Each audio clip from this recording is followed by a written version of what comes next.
اللي بيشوف وصفتنا بيقول شكلها خطير، ولو حشتيها لحمة مفرومة أو غيرت الحشوة بتاعتها كمان هتبقى أخطر بكتير. بس انتي قومي وجربيها، واحنا علينا الطريقة وانتي عليكي المقادير. يلا بينا يا أمارات نصلي على الرسول ونبتدي على طول. دايما وصفتنا بتبتدي ب3 أكواب دقيق، المرة دي كوبين أو كوبين ونص بس، وكمان 3 معالق زبدة متماسكة، وكل مرة بنحط يا 5 يا 4 وساعات بنستغنى عنهم وبنحط زيت. المرة دي وصفتنا اقتصادية وعلى قد ايديكم، ممكن تقوموا تجربوها دلوقتي وتقولوا لي رأيكم، وبالهنا والشفا على قلوبكم.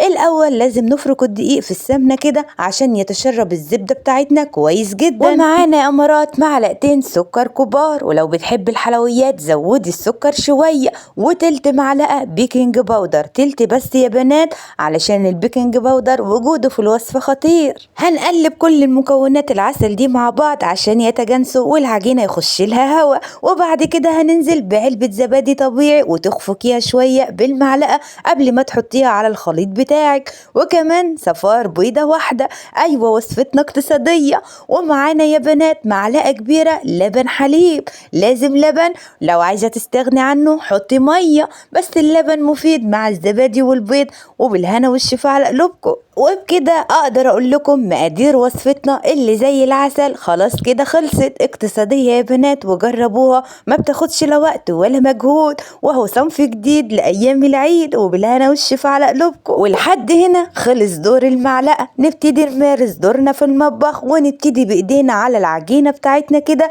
بالراحة لغاية لما توصل للقوام اللي انتوا شايفينه يا أمارات. هتحسوا انها لينة وطرية شوية، وديت فايدة الزبادي واللبن الحليب. واحنا محتاجين العجينة بتاعتنا تبقى طرية شوية مش متماسكة، اتمنى يكون سمكها واضح لحضراتكم. وبعد كده نيجي الخطوة مهمة جدا، انها لازم تتغطى كويس. احنا في الساقعة ولازم نغطيها ربع ساعة. وندخل بقى على الحشوة الداخلية. الحشوة الداخلية اي مكسرات عندك تحبيها، سوداني يمشي، بندق يمشي، عين جمل يمشي، كله ماشي. ومعلقة مربى او معلقتين، انا هنا حاطة معلقتين مربى المشمش، بيدوا طعم جميل في الحلويات. ما تجيبيش مربى الفراولة، مربى المشمش طعمة ولذيذة جدا واطفالك هيحبوها، وانت كمان هتلاقي طعمها بيفرق معاكي في الحلويات. وعلى ما الحشوة بتاعتنا تتقلب، اسمحوا لي ارحب بكل المشتركين الجدد واقول لكم نورتوني وشرفتوني على قناة المتواضعة.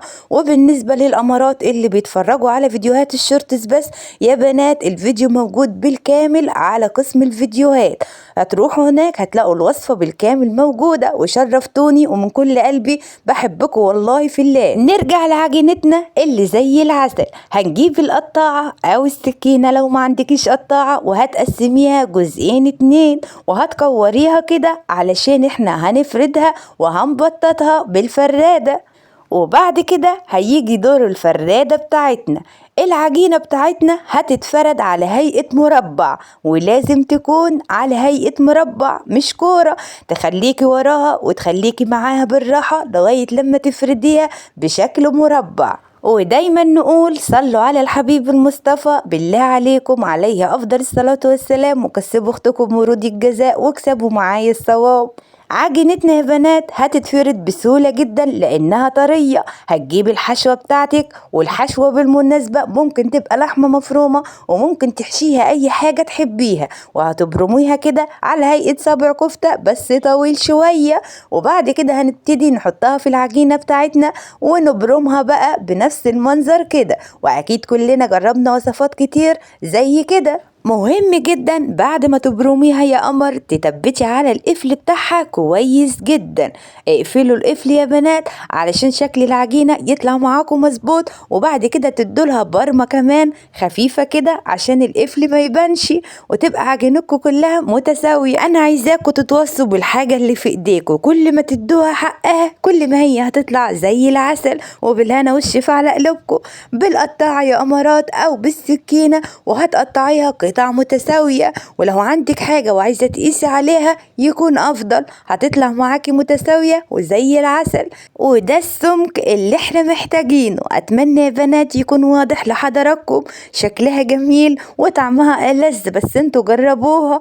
وبعد كده نخش على مرحلة التشكيل، مرحلة اللي احنا كلنا بنحبها وأكيد كلنا مبدعين فيها. يا بنات احنا بنتعلم من بعض ورزقكم واسع، ما تخافوش، لسه في وصفات كتير مستنياكم.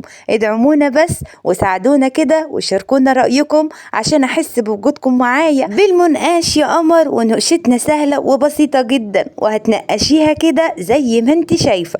المنقاش لو مش موجود عندك يبقى هتلاقيه في السوق، وممكن تروحي تسألي عليه في المعارض. مفيش حاجة صعبة ومفيش حاجة مستحيلة، في أمارات كتير ما بتعملش الكحك في البيوت، فعلشان كده ما عندهاش المنقاش. انزلي دوري عليه وابتدي شكلي ووريهم وابهريهم بوصفاتك. نقشتنا يا بنات سهلة وجميلة وشكلها طعم ولذيذ، يخلي العين تشبع قبل البق. شايفين الطريقة؟ امشوا زي ما انا بعمل، هتطلع معاكم بالجمال والحلاوة اللي انتوا شايفينه ده. الله على كده، جمال وحلاوة اخر شياكة. واهم حاجة يا قمر انك تعيدي على النقشة مرتين علشان السيف بتاعها يقف معاكي، وكمان شكلها يبقى احلى واحلى. وندخل بقى على مرحلة الفرن. هتاخدي كل الامارات دول وترصيهم في الصاج ويبقوا بالمنظر العسل ده. الفرن يكون شمعة ولمدة نص ساعة متوسط الحرارة، بس احنا هنخليه شمعة بسيطة. ولو ميكروويف هيبقى 180 وبرضه لمدة نص ساعة، وتخليكي جنب حاجتك ما تقوميش من جنبها، وهتطلع معاكي بالحلاوة والطعامة دي. ممكن مربى وتعصيها، وممكن سكر وترشيها، وممكن كمان شوكولاتة وتحطي عليها. كل حاجة معانا ما هيش مستحيلة. ولو لحمة مفرومة او جبنة او اي حاجة من اللي انتوا بتحشوها يا امارات، يبقى هتستغنوا عن السكر، والمقادير هي. وكده اقول لكم وصفتنا اللي زي العسل خلصت النهاردة، سهلة وبسيطة وما فيهاش اي عقد. عايزاكم تجربوها وتقولوا لي رأيكم في الكومنتات، وبالهنا والشفا على قلوبكم يا امارات. ولو لسه بتسمعوني لغاية اخر الفيديو، بالله عليكم لايك بسيط يا بنات، القناة بتكبر بوجودكم، خلينا احس ان انتوا موجودين معايا وباستمرار. وزي نهاية كل فيديو اسمحوا لي نقدم اخر وصفتين عملناهم عشان اللي مشتركين جداد ياخدوا فكرة ويجربوا بكرة. كانت معاكم اختكم في الله مرودي وست الحبايب، كل يوم وصفة سهلة وبسيطة، واستنونا وادعمونا، وكل سنة وحضراتكم طيبين، والسلام عليكم.